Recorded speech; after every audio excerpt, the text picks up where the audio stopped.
I'm High Heel Knight. Welcome to my channel. This is my review of Possum. It's a 2018 psychological thriller from Great Britain. It was written and directed by Matthew Holness, making his feature-length film debut as a writer-director. At the time of my recording, the movie is available on Amazon and is free for people that are subscribed to Amazon Prime. Now, before I get into the details of the film, I want to give a special acknowledgement to Indy McGuffin. That person is one of my subscribers and recommended that I watch this movie and review it. So thank you very much, Indy McGuffin, for the suggestion. I greatly appreciate it. Folks, if you have a movie that you would like me to check out or review, please leave those suggestions in the comment section and I will get to them if I am able. Now, getting back to Possum, the story is about a man named Philip, played by Sean Harris. And Philip is a failed puppeteer. He had experienced a major tragedy and has unraveled his life, and no matter what he does to try to get his life back together, he seems incapable of doing it, especially since he seems haunted by this puppet, this doll, this creature that he can't get rid of. He carries it around wherever he goes in this duffel bag, and even though he tries to discard it, he tries to smash it, he tries to drown it, he tries to do whatever he possibly can to get rid of it, the doll seems to always come back to his home, into his life, and he just can't get away.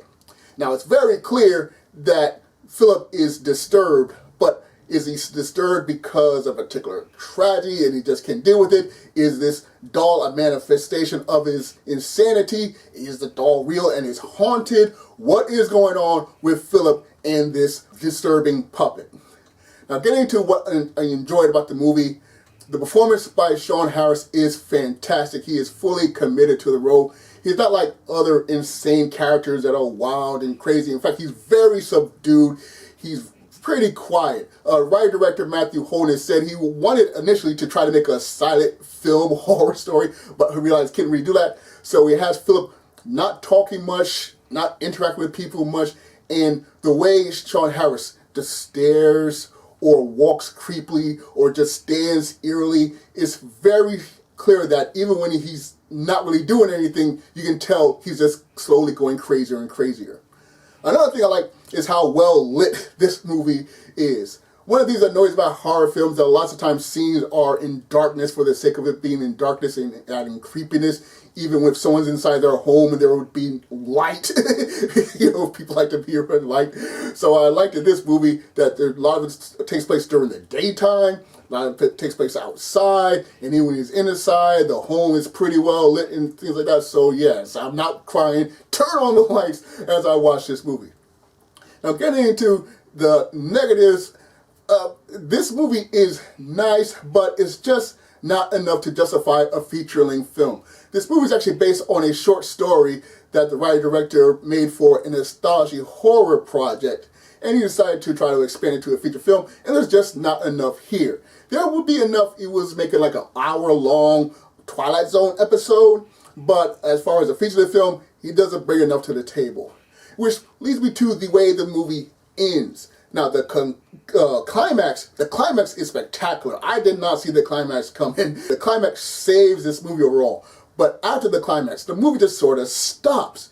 And you're left with still questions about what was real and what was not. For instance, there's this television that always seems to come on with some news program just when it's time to offer some very important, vital exposition for the story. So I was wondering, is that television real? Was the news footage real? Was he imagining it the whole time? Did he only pay attention when the particular news programs about the events around him were taking place?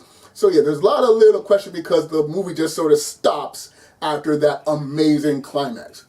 So as far as my verdict, I'm just slightly recommending this movie. If you like slow burn, experimental, psychological character studies or psychological horror, then check it out. And if you have Amazon Prime, hey, it's free for you, so you might as well check it out as well.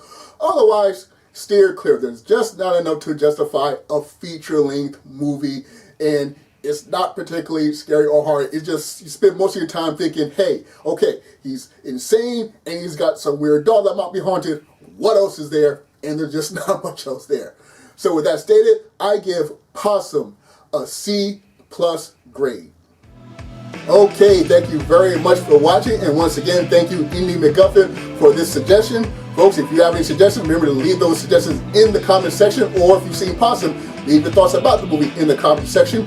Be sure to like, share, and subscribe, or dislike, share, and subscribe. Once again, I'm High Hero Knight. Thank you for watching, and remember, find inspiration everywhere.